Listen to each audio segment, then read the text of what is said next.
Yeah. I heard about it. The reason why I don't do this, because I don't want to give Oscar De La Hoya attention, but I said let me make this video because I want you guys to be informed, those who are excited about what's going on. You know, when every time something happens with Oscar and everything, I understand this is promotion. You know, he has only one fighter in his stable that's earning money, and that's very difficult for him. He doesn't know what he's doing as a promoter, and it's evident. You know, he's clinging to life with Canelo Alvarez, you know, and it's just marking the days. You know, he has no plan B for any other of his fighters. And this is what happens when you don't diversify your business or your company. He hired Bernard Hopkins to go find talent to, you know, for African Americans. But if you look at the boards, it's not just blacks.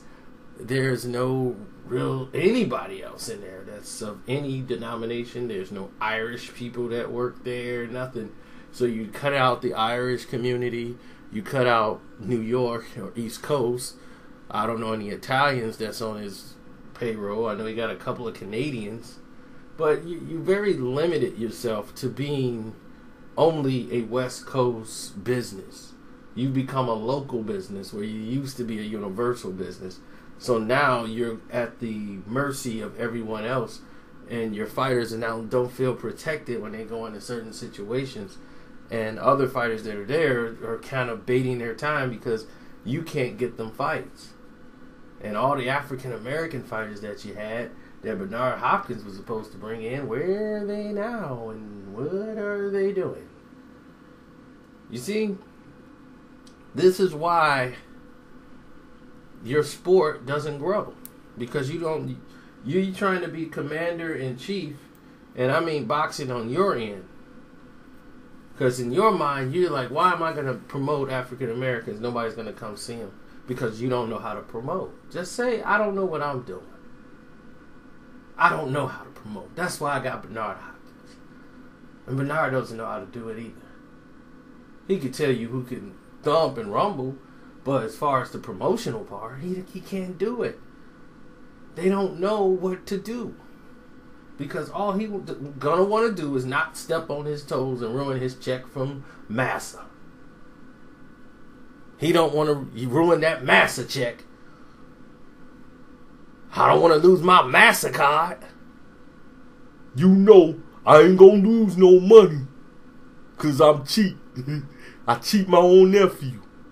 So he's gonna do as he's told. He's going to right the ship and go do whatever he wants. And anybody he brings into the game, he bringing them to their slaughter.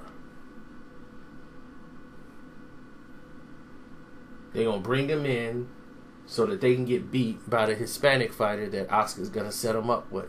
They're not bringing him in there so they can promote him to be a star or a champion. They're bringing you in as food.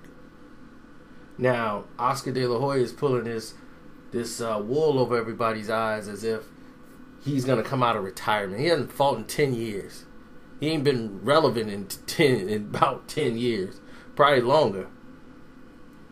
And all of a sudden, now Oscar De La Hoya is supposed to be coming back to fight Conor and talking about he can get him out in 2 rounds. Oscar, you couldn't even hit a bag for 2 hours. You do not want to work out. You have totally lost interest in anything that wasn't booze and coke and chicks and dudes. So, hey, that's your life. I ain't judging you on it, but that part of your life, as far as being a fighter, was over with a very long time ago. But you don't care. You just want to entertain anything that will bring some attention to you in your company. So anything that can get somebody talking and maybe print Golden Boy Promotions in an ad or anybody in the press. So that's where he is right now. He needs Canelo Alvarez. I mean, he's losing dates to Richard Schaefer and Ring Star, and he's saying like all his dates are being threatened. a lot of people don't know this guy is sick. He's got an illness. You know, the drugs, the booze, he's back on it. His family's back in shambles, and he's a broken man. Like, for real. That's why just even making videos talking about him is like pointless. I mean, seriously. Is he even a Hall of Fame fighter? To be honest? You want to have it? That's a discussion to have. Is Oscar De La Hoya a Hall of Fame boxer? He is known for not winning the big one. His biggest win in boxing was against Fernando Vargas.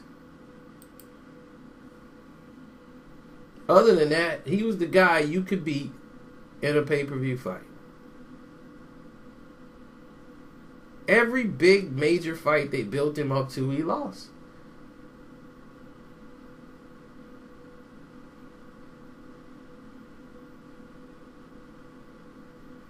His career didn't start getting started until he fought Ike Corte.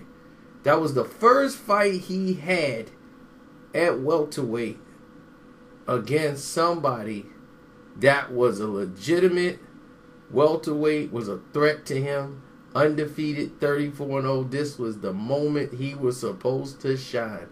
They gave him a split decision victory that he did not earn. Then he fought Oba Motor City Carr. I give him that. That's a tough win, but Trinidad had already destroyed Carr, and he was not the same fighter anymore. But he was 48-2. Then the Trinidad fight. Then after the Trinidad fight, he beat Daryl Cooley for the tune-up fight. And then come the loss to Shane Mosley. Then he started fighting Gotti and Costello. And then he fought Vargas. Then he lost to Shane again. Beat Felix Sturm, which he really lost that fight. And he gave him the W. Then he lost to Bernard by knockout. Then everything down that path after that. Lost to Floyd, lost to Manny. He was done. Is he really a Hall of Fame fighter? Who did he beat for world champion?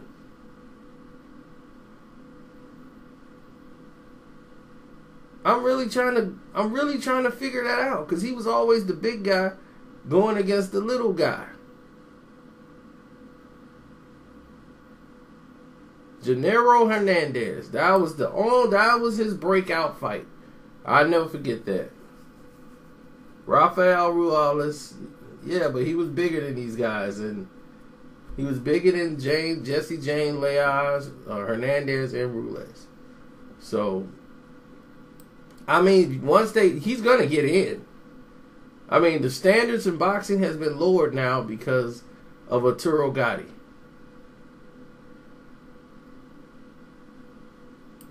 But he was 39-6, Oscar De La Hoya. 39-6. He didn't even have 50 fights. In a career, he didn't crack 50. And he was 39-6. He didn't even win 40 fights. And we're talking about Oscar De La Hoya being in the pound for pound Hall of Fame, of one of the top boxers in the world. When he never won a huge pay-per-view.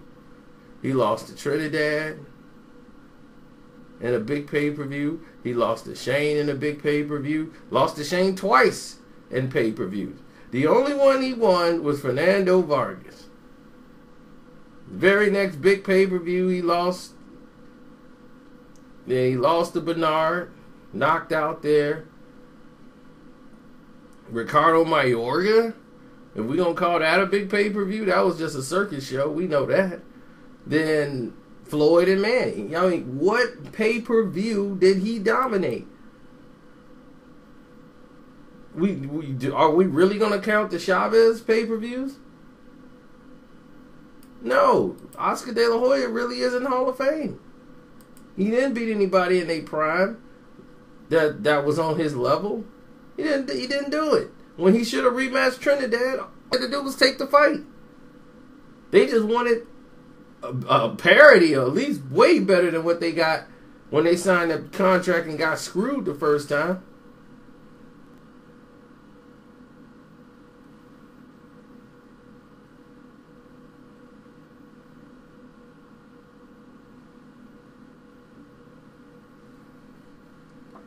Well, see, here's the thing. Oscar De La Hoya basically said he's done with boxing, but he never really said he's retired. So they list him as inactive.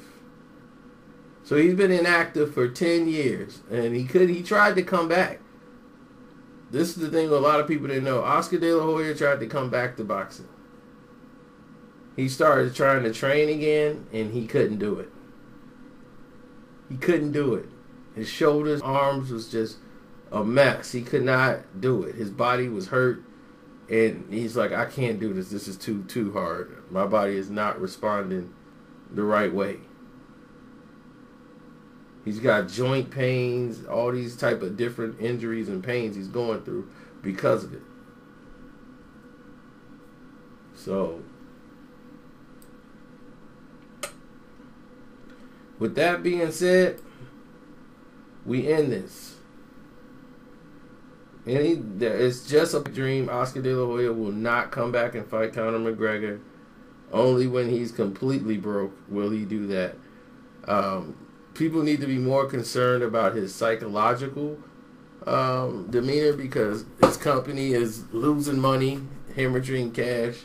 HBO only cares about him because he has Canelo Alvarez, because that's the only person that's earning money for the company. And that's why they're going to be doing small cards for a long time. They had to reduce all their staff down to like 12 people. It's not the way it used to be.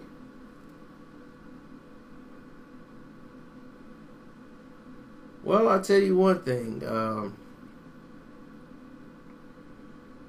It has been a unique journey watching some of these things in boxing, man. It's been a very unique journey, and changed a lot of people's perspective on how they're going to view the fights now. So everything's going into streaming. You've seen boxing trying to evolve into today's times and all the things that are happening in today's world. So that's been interesting to watch. And those are some of the things that I enjoy to see when I look at the sport. So I hope I answered a lot of your questions today. But I'm out.